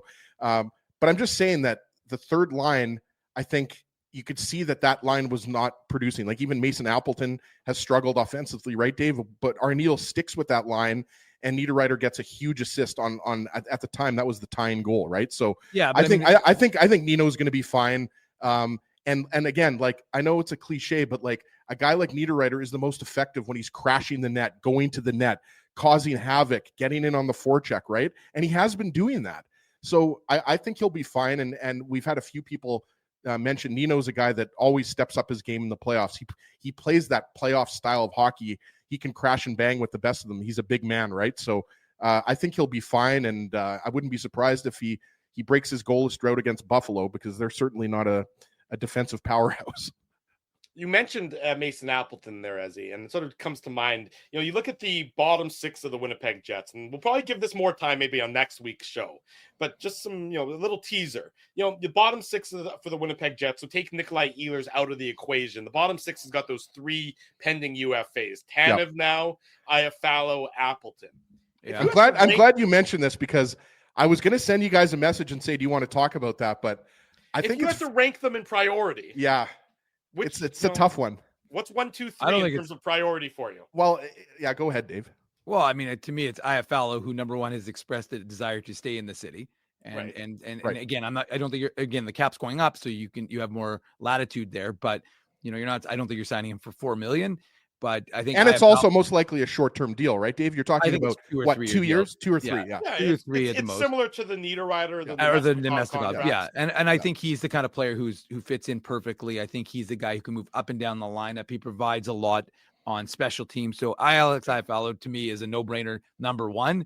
Let me stop you for a second. Of the three, how many do you think the Jets are really going to? 2 at the most. They're not re-signing at Mason Appleton. Mason Appleton is, as far as I'm concerned, good as gone, especially after the comments by his agent, Rich Winter, I think it was last week, where he lamented Vlad Nemestikov signing for what he did and said, it could have been a longer term. We should have waited because the cap's going up. But the reality is, you also have to look on the Moose and see what they have to replace him. And you've got guys like Nikita Chibrikov. You've got younger, cheaper options. So you let Mason Appleton get his big contract with someone else. And if you can get Brandon Tanev back, maybe you do it. But to me, Alex Iafallo is the only one you're talking about. Hold that thought. We'll talk more about that now as we welcome to the program, looking dapper as can be, looking as sharp, he's getting Marty. ready to do a broadcast. Marty Biron joins us on the show this morning. The Sabres, of course, in action in Minnesota this afternoon. Marty, thanks for jumping on with us on a game day. Appreciate it. Anytime. I dressed up for the occasion, right? That's part of the deal. Yeah, well, we appreciate that, because the three of us certainly didn't. So you're looking sharper as compared to the three of us. Obviously, the Sabres will be in town tomorrow to face the Jets, and they're in Minnesota today against the Wild. Yeah. This Buffalo team, again, we'll touch on them. Are you seeing any signs of progress from them? I mean, it's been so long. And we were talking about it earlier with our buddy Dan Robertson, just the struggle it must be for the organization, for the fan base, for the players themselves. is there a light at the end of this tunnel from your perspective, Marty? Well, okay, so this is kind of interesting because all week we've been talking about it. Like my big thing right now is what does it look like game 1 next year? But you still have to recap and look at what's happening this year. So Tage Thompson will likely get to 40 goals.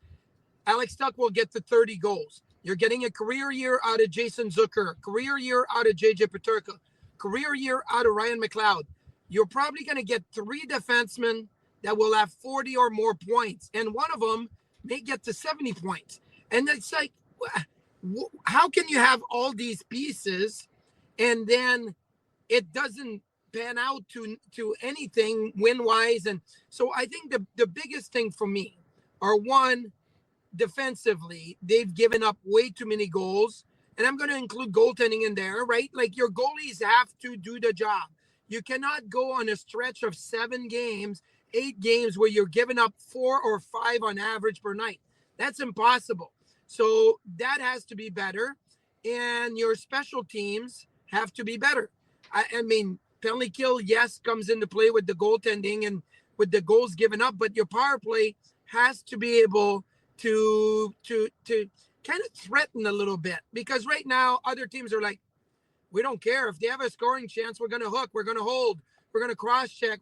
They're not scoring on the power play. Power play is not good enough right now, so it makes a big difference. But it's very, very puzzling to think that you get a 40 goal scorer, 30 goal scorer, career year for 3 and all of that, and it's still last in the Eastern Conference. Well, Marty, it's funny, you talk about the offense, and it reminds me sort of the Jets before Rick Bowness came here, in that the offense is always there. There's always the performance and they can put the puck in the net, but there's no structure. There's no commitment to defense. And ever since Rick Bowness came here and then carried on by Scott Arniel, we've seen that commitment where it starts on the back end. Are you surprised that Lindy Ruff has not been able to, instill that commitment to defense for the Sabres? And if he can't, who can? Well, I think it took a half a year for Lindy Ruff to evaluate what he has, right? Like it's you're a new coach, you're coming in, you're being told, oh, this guy's a good player, this guy's a good player, but then you put it all together and you're like, no, I'm not crazy about this player and I like this. So he had to evaluate, and I think there was some frustrating part of the evaluation process, and obviously they lost 13 games in a row. So now I feel like we're seeing the direction a little bit more clear. They traded Dylan Cousins. Well, okay, like to get something, you got to give up something. And they weren't really feeling like Cousins was going to be a part of the direction they wanted to go. So they get Josh Norris. I think there's going to be more moves in the summertime. Look, Kevin Adams worked with Lindy Ruff. Kevin was one of his assistant coaches when Lindy Ruff was in Buffalo. So Kevin brings Lindy back. I know they're talking every day about the players and the personnel and the direction. And I know Kevin's listening to Lindy. So if Lindy's like, hey, I don't know about this guy. I don't know about this guy. This guy, I can make him a good player. I can work on this. I think we're going to see changes. But I really feel like, just like Rick Bowness, Lindy Ruff is a good coach, but Lindy Ruff always has been a really good coach when he had goaltending. Hasek, Miller, his year in New Jersey had a really good year out of Vitek Vanacek. That made a difference. In Dallas, when Kari Lettman was good, he was a good coach. When they didn't get goaltending, it wasn't as great. So it starts with the crease for me for Lindy to be successful.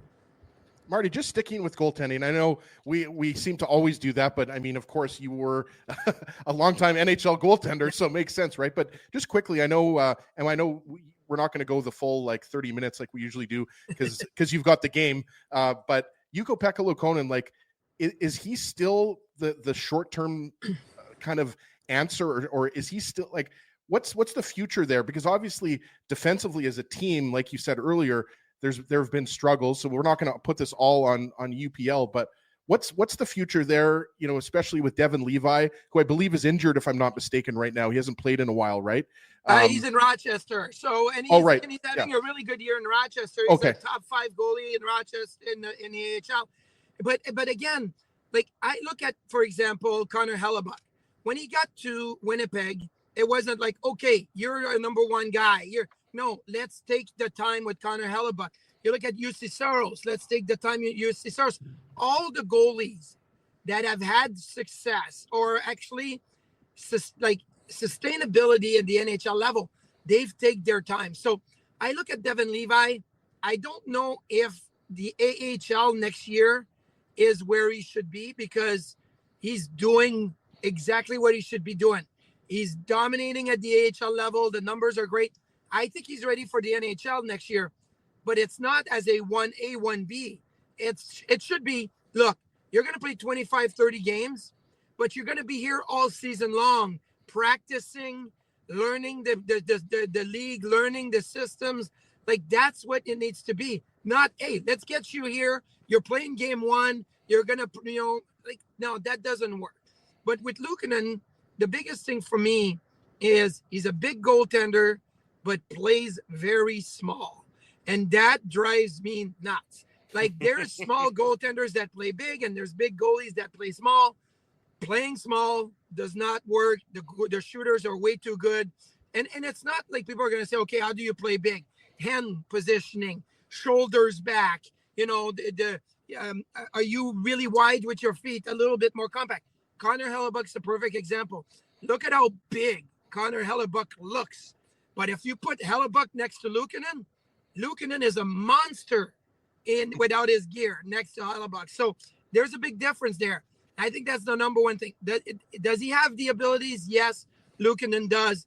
But too many times he looks too small, and there needs to be a tweak there. Marty, you mentioned Connor Hellebuyck, which is a good lead into my question because, there's a lot of talk. Goalies can win the Vezina, but they can't win the Hart. We don't see it very often. Are you seeing a good enough goaltending performance from Connor Hellebuyck? We expect the Vezina, but what about from a Hart perspective? I said it maybe 2-3 months ago. If Connor Hellebuyck has a chance to winning the Hart, he needs to get to 49 or over 50 wins in the season. That will sway some of the votes, right? Saying, hey, he's done something so amazing that nobody's ever done this. Like Marty Brodeur, Braden Holtby got to 48 wins. Nobody's gotten to 49 or 50.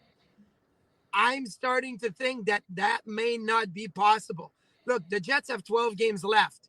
How many games do you want to play Connor Hellebuyck in the last 12? If you think he's playing 9 or 10, he has to win every one of his games to get to 49 or 50.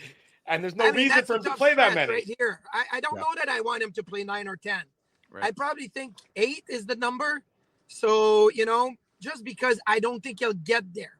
But who knows? Maybe he does. Maybe he gets on a streak and, you carry that into the playoffs. For me, now Draisaitl is banged up and hurt in Edmonton. I think the Oilers would maybe not even be in the playoff spot if it wasn't for what Draisaitl has done. Like, McDavid's good, like, season's good, like, he's the best player in the world, but it's been Draisaitl. I know people are saying Nathan McKinnon has been unbelievable. Yeah, give him the Hart, Ross. Like, he's going to win the scoring championship, and great. But I really feel Draisaitl is my number one pick. McKinnon would be 2, and Hellebuyck would be 3 right now. Marty Biron, our guest Saturday morning, the Illegal Curve Hockey Show. Marty getting set to join the Sabres broadcast as they play the Wild before they come to Winnipeg tomorrow to face the Jets. Marty, we spent a lot of time here in Winnipeg sort of lamenting. A lot of people were lamenting the trade deadline acquisitions because they weren't the big flashy ones like you saw in Dallas or like you saw in Colorado. From a dressing room perspective, what does it do to the room when the additions are more on the edge or periphery players as opposed to big splashy ones? Is that a big vote of confidence, or does the room just sort of go about their thing day to day without really putting much stock into that? It depends how you spin it. And if you're the coach or the GM, you have to spin it the right way. You have to say, we love the room. We think you guys are the group we want to go with. We added a couple of pieces, but we trust the room. We have confidence in the room. You guys did it all season. If you bring a big piece or two, you're like, hey, you guys have been great, but now we're putting it over the top. Like, there's a way to spin it, right? I personally like when the room stays as much as you can together. I go back to my second year in Philadelphia. and we traded Scotty Opshall away and brought in, I think it was Dan Carcillo that came in, but Scotty Opshall was such a big part of our locker room. He wasn't one of our best players. He wasn't Danny Briere. He wasn't Simon Gagne. He wasn't Kimmo Timonen. He wasn't Mike Richard, Jeff Carter. He wasn't those guys, but he was in the room. He was a big part of the chemistry, the vibes, and all of that. And that's something people didn't see. So when they traded Opshall, they're like, okay, well, you traded a player that's got 12 goals, whatever, right? But inside our room, we knew, oh, this is not a good thing. So I feel chemistry is important. And when I watch the Jets, I can see chemistry. So I think the playoffs are going to tell if you made the right decision or not. But I think this is a pretty good standard for what the Jets should be and what they want to accomplish. Marty, I know you got to go right away, but hopefully we can just ask a couple more questions. I got here. 5 minutes. Okay. 6 minutes. I'm good. Okay, right on. It's raining right now. I got to wait until it stops raining so I can beeline into the studio. Yeah, well, we would take that rain because it's still very, very cold up here in Winnipeg. Unfortunately, a little bit nicer, but it was like -20 yesterday, Marty. But I mean, it's at the end of the day, it's Winnipeg. What do you expect in March, right? You can't expect nice weather. We don't get nice things here until April. I love Winnipeg. I thought my family's all in Quebec City, and yesterday, my niece was doing she does the aerials jump or whatever, and she had the Canadian Juniors Championship or whatnot. And I look at the video, and there's still so much snow. I'm like, I'm thinking of cutting my grass next week. No, but still, I love the snow. I love the cold. I don't like the rain, and it gets all yucky. Yeah. Well, speaking of Quebec City, I haven't been there since I was 15 or 16. That's a beautiful city. Hopefully I can get back there one day. But my question was about Jack Quinn, because obviously I think there's a lot of similarities. I mean, Quinn was almost a Winnipeg Jet, right? He was taking 2 spots before Cole Perfetti in that 2020 draft. And you were mentioning a lot of guys having career years, right? Whether it's Ryan McLeod or other players. But what have you kind of seen from Jack Quinn? Because every time I watch him play, and I'll admit I don't watch the Sabres definitely as much as you do, or as much as I watch the Jets, but you can see that the tools are there for him to be an elite player in the league. Yeah. So, the Achilles injury a summer and a half ago, it was unfortunate. It took him a while to come back, and then last year was injury after injury. So, the one thing I'm waiting to see for Jack Quinn is the speed of execution, the speed of making decisions. He's got all the tools. He's got a great shot. He's got great hands, great hockey sense. He's just not playing at the speed that I think he was 2 years ago when he, Cousins, and Peterka were on the line, and they were fun to watch. They were so that's the biggest thing. When Jack Quinn moves the puck quickly, when Jack Quinn shoots the puck quickly, when Jack Quinn gets involved in all aspects of the game, he's really good. But there has been kind of a delay. He gets the puck, it's like one Mississippi. What do I do with it? Okay, now that's too late. You're done. You don't have a play anymore. So that's the biggest thing.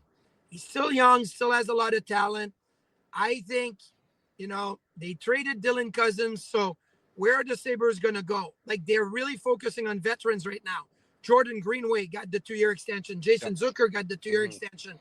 Alex Tuck is a big, I don't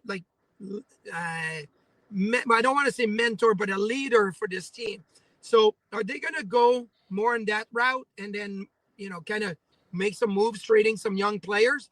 Or do they still want to give Jack Quinn and an Owen Power a little bit of time to develop? We've seen some great things out of them, but we've also seen some things that are I want more. Marty, I'll get the last one in then. I guess in terms of, we talk about that 4 Nations snub and what that did for players on the Jets and, even guys who were there, Kyle Connor doesn't play in the final game, what that kind of lit a fire. Do you think that did something for Tage Thompson, the way he was kind of left off the team?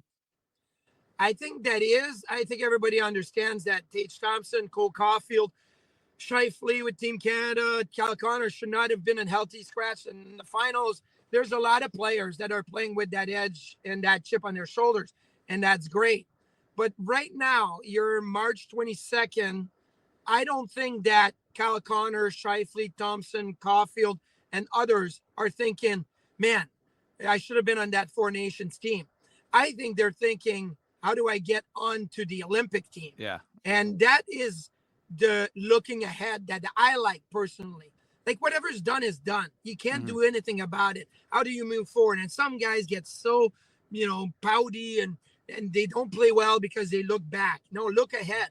In a year from now, you'll have had the experience of the Olympics, but you got to do it now. You got to play well now. And I think there's a huge motivating factor for a lot of these players that saw what happened and know there's an opening. Like I think Scheifele, it's different because Team Canada, they won and they're really deep in the middle of the ice. But for Connor, for Caulfield, for Thompson, they can see, well, there's some guys on Team USA that won't be there next year. I am going to be there. That's a big difference. The Buffalo Sabres and the Winnipeg Jets tomorrow afternoon in Winnipeg. But before that, the Sabres in the Wild this afternoon in St. Paul. Marty Biron will have coverage of all of that, and he's always welcome and a good friend of ours here on the Illegal Curve Hockey Show. Marty, I hope the rain stopped. Thanks so much for joining us, squeezing us in this morning in between all your other duties. I'll run fast. I'll run really fast. Okay, there you go. We'll let you do that. Thanks, Marty. Thanks, Marty. Appreciate your time. We'll get together again soon. There he goes, Marty Biron. Always great to catch up with Marty. He's been so nice to us, been so good to us for so many years. Great to have him join us to talk about the Jets, talk about the Sabres, talk about goaltending, talk about everything under the sun here on the Illegal Curve Hockey Show. With that in mind, we'll go to our final break. When we come back, Ezzy, we'll keep the conversation going. We were asking about Tanev versus Iafallo versus Appleton. Dave opined. I want you to opine next on the other side of these commercial messages. One final segment to come on this Saturday morning edition. Don't go anywhere. It's the Illegal Curve Hockey Show presented by Play Now. Our local Boston Pizza is the Boston Pizza on Taylor Avenue. We'll next be there on April the 10th. That is for the rematch of the Jets and the Dallas Stars. So we're looking forward to that edition of the Illegal Curve post-game show and watch party live on location. Boston Pizza on Taylor Avenue. Of course, we will also be live at City Place throughout the playoffs. More information along those lines still to come, so stick with us. We'll give you all those details as we go. Also want to say a big thank you to Rumors Restaurant and Comedy Club, Holt Dental, and Seagram's for their continued support of Illegal Curve Hockey. I'll do the big long read in about 10 minutes time, but I wanted to throw that in because all of our sponsors deserve the DAP for supporting us and being a huge part of what we do. And Drew, you just mentioned Rumors. Sorry, I was going to say we're only a few weeks away from that ICOT pool firing up again. That's true. It's true. That will come playoff time. That is, of course, sponsored and presented by our friends at Rumors Restaurant and Comedy Club. Anytime a game doesn't only involve the Jets, but anytime a playoff game goes to overtime, we fire up the hashtag ICOT pool and give away tickets to our friends at Rumors Comedy Club. Unless Drew's sleeping, and then sometimes it for the later games, the games out west, Drew tends to forget those ones. I sleep my beauty sleep. You do those games. That's Nothing fair. gets in the way of my beauty sleep. That's very important. My favorite is when Dave fires it up. It's like, midnight or 12:30, and that's my favorite. When I know that Mandela has gone for his little cat nap. No chance I'm still awake at that point in time. Not a chance. My beauty sleep. Look, the mustache needs the sleep to stay at its bushiness. Yeah. So it's all about the mustache. But thank you to Vicious for the, do we read the comment here from Vicious, and then we'll get into the segment. He knows what we needed was two big, fast defensemen and a big, fast second line center. He likes Coughlin. Summer trades are coming. That's what Vicious has to say. Appreciate him and his contributions to our financial well-being. So, Ezzy, the same question I asked Dave. It's a couple of tall boys for me right there, boys. Somehow all the money goes to Ginsburg. I'm not sure exactly how that's working. I've set it up. I've set the account up to just to funnel them all to my checking account. There you go. Perfect. Same question. I asked Dave about the 3 pending unrestricted free agents who play in the bottom 6 of the Winnipeg Jets forward lines. Iafallo, Appleton, Tanev. I mean, you look at the age-wise. Tanev is the old veteran. He's 33. Iafallo's 31. Appleton's 29. 1, 2, 3. Rank them. Who do you think the Jets bring back, if any, of the 3, and how many of the 3? Yeah, I think it's a great question that it's funny, Drew. It's like you were reading my mind because like I said, I was going to message you guys, yesterday or a couple days ago. Your phone number's blocked on my phone, so yeah, no, it's true. Yeah, I've tried to send some carrier pigeons, but also they can't get into your expansive property. Them, that's the problem. Exactly, the possums or that electric, the opossums, 12-foot electric fence that Drew has around his property. That you didn't know you could get a possum as a gargoyle. I have gargoyles. It's it's like Hogwarts. You can't get into Hogwarts unless you get the invitation. I love it. But I think it's worth talking about, boys, especially with the way Tanev and Iafallo have played on that fourth line, right? We've obviously seen them elevated to the Lowry line. We saw that briefly. We were wondering if we might see a little bit more of that. I wouldn't be surprised, by the way, if there's a little mix and matching amongst those third and fourth line guys. I think Mason Appleton, just starting with him, I think he's the obvious 3, right, guys? Like, offensively, we know he's limited, but I think what you've seen a little bit is he's a bit of a defensive liability. And again, I'm a fan of Appleton in terms of I think he's been a loyal soldier in the Jets' bottom 6. But, you have to also factor in, guys, what's coming through the pipe, right? Like Nikita Chibrikov is where my mind goes eventually, right, Dave? Like Nikita Chibrikov, as we know, he's not playing right now for the Manitoba Moose. He's injured, right? But he's a guy that I look at and I'm saying next year, he's a guy that you could plug in on your third or fourth line easily. Right. So I think that Ari Gustafson. Yeah, exactly. And that's the right, Drew. Right now, Rasmus Kupari and David Gustafson aren't in the lineup, mainly because of the Brandon Tanev acquisition, but also because the Jets are fully healthy right now at forward, right? They've only got the one Pionk injury, right? So going back to your original question, though, I think, if the money is right, I think I'm signing, or I think the Jets could sign both Iafallo and Tanev, right? Iafallo is coming off $4 million a year. I don't know if you're giving him $4 million a year. I mean, I haven't crunched numbers. Like, does he get a similar amount? Does he get a little bit less? I'm not sure. But like we said, most likely you're signing to what, 2 years, 3 years? And as Drew mentioned, Tanev's a little bit older. So most likely you're looking at a 1 or 2 year deal for Brandon Tanev, right? Maybe 3. But these guys aren't going to cost you a lot of money when you factor in the cap going up and the fact that the Jets are going to have that cap space, right? There's other guys that we know they have to sign, right? Dylan Sandberg, pending RFA. Neil Pionk, he's a pending UFA. There's other guys. Gabriel Velarde, pending RFA. So the reality is, Dave, the Jets aren't going to sign every single one of the players that I just mentioned, right? It's just not going to happen. I mean, obviously it could happen, but it's unlikely that it'll happen when you consider there's turnover every single year. And there's always guys that the Jets are hoping are going to fill these roles. Like we mentioned, I think Nikita Chibrikov, Dave, you know better than anybody. He's very highly regarded in the Jets organization. I think he's a guy that could play a full-time role for the Jets next year. Could he not?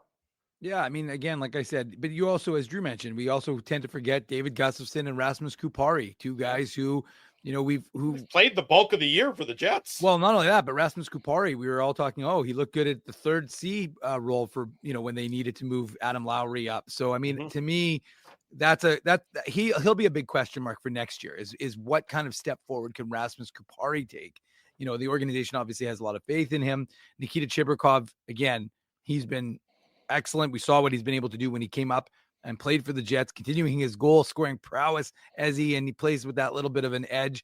Parker Ford similarly also plays with an edge, and he, also similarly able to score. And these guys are going to be on entry level contracts. Well, that's the other thing, right? Even though we're talking about, Dave, the cap going up, sorry, I want to go back to you, but I think all of these things you have to factor in, right? It's not that the Jets don't like Appleton, because obviously they brought him back for a second tour. It's that you have other players in the organization who will be less expensive. Yeah. I mean, and could provide even better play. It's not, I mean, again, it's not that you don't accumulate a team of guys who are really good and you like, and they're all nice guys and it's great. And it's, it's camp. I mean, the fact of the matter is that at a certain point, I mean, look, the Jets cannot afford to be Kelly McCrimmon in Vegas and be ruthless because, for every guy you get rid of, 10 other guys want to take his spot. But the fact of the matter is you also have to be able to make tough decisions. And one of those decisions is, you also don't want to block kids that are coming up in the system. So could Nikita Chibrikov take that jump? Could Parker Ford? Remember, 2 years ago, people wanted Parker Ford to be the 13th forward. So you've got Kupari, who's potentially able to jump in there, and it's going to be for a lot less money, and which allows you, of course, to spend more money on guys like Sandberg, more money on Gabe Vilardi. Mhm. So to me, that's where you have to make those tough cuts. Like I said, I don't think there is. I agree with the comment that you don't have anyone like a Brandon Tanev. You don't want to be buying up too many of his next few years, but you don't have that type. So to me, again, Iafallo, especially because he wants to stay on the team, and he brings an element that I don't think you quite have with anybody else, and potentially Tanev as well. So those two of the three for sure I could see bringing back, but for sure I would guess Iafallo's back next year with the Jets. I don't think Appleton's back, and to me Tanev is a bit of a toss-up. Well, it'll certainly be a topic of conversation and something to keep an eye on. Well, maybe not so much come playoff time. It'll be interesting to see if the Jets decide to try and get one of them under contract between now and the end of the regular season. We had heard that there may have been some movement on Neil Pionk. Our friend Murat said something along those lines, but that seems to have fizzled as of late. And we heard Alex Iafallo express interest in re-signing here in Winnipeg as well in that article he wrote, or that was written by our buddy Ken Weed. Got to give Chuck R a little shout out. This is a very funny comment. He said Rasmus Kupari. He didn't say Rasmus, but Rasmus Kupari is the Alexander Burmistrov of James Wright. This is a very good comment. I haven't heard that name in a while. Like James Wright, you're talking about, was that the first Jets season or maybe the second Jets season? Yeah. That's going way back. You guys had spent the post-game show on Thursday going through some old Jets fun players. That was a good one. I think we'll leave it at that there now before we get too deep down the rabbit hole. We'll remind everybody that we're next in action tomorrow afternoon, right around 4:45 p.m. After the Jets and the Sabres, the Illegal Curve post-game show will come your way. We'll recap everything that goes on in the course of tomorrow afternoon's contest. If you haven't already done so tonight, be sure to smash the like button, subscribe to the channel, turn your notifications on, so that whenever we go live here on the Illegal Curve YouTube channel, you get alerted so that you can come and join us, just as so many of you did all this Saturday morning. We appreciate the love. We appreciate the support. We appreciate the likes when you smash the like button as well. Big thank you to Marty B. Ron. Big thank you to Dan Robertson for joining us this morning on the program. Those two fine gentlemen did a great job. In case you missed either of those interviews, the immediate replay is available on the YouTube channel, and the podcast will be available for download coming up shortly after we hit the end stream button. Oh, sorry, Drew, just wanted to mention one thing here. Put on your antlers. It's time for the Minute Moose Minute on the Illegal Curve Hockey Show. Atta boy, Ezzy. I have a swimming obligation to get to with the kids. Can you be go. real quick, Dave? Real quick. Of all, Drew, I just was gonna say it's Drew, not. don't get your Speedo in a knot, okay? You got to remember, it's only we've only been alive for an hour and 58 minutes. I mean, this is a 2-hour show. We have an obligation to our sponsors and the fans who join us for 2 hours, not an hour and 58 minutes. So the Moose, I will quickly get to. Is it wrong that I'm picturing Drew swimming the front crawl right now in a Speedo? Yes. I'm not the one swimming. My kids are swimming. I'm not the one swimming.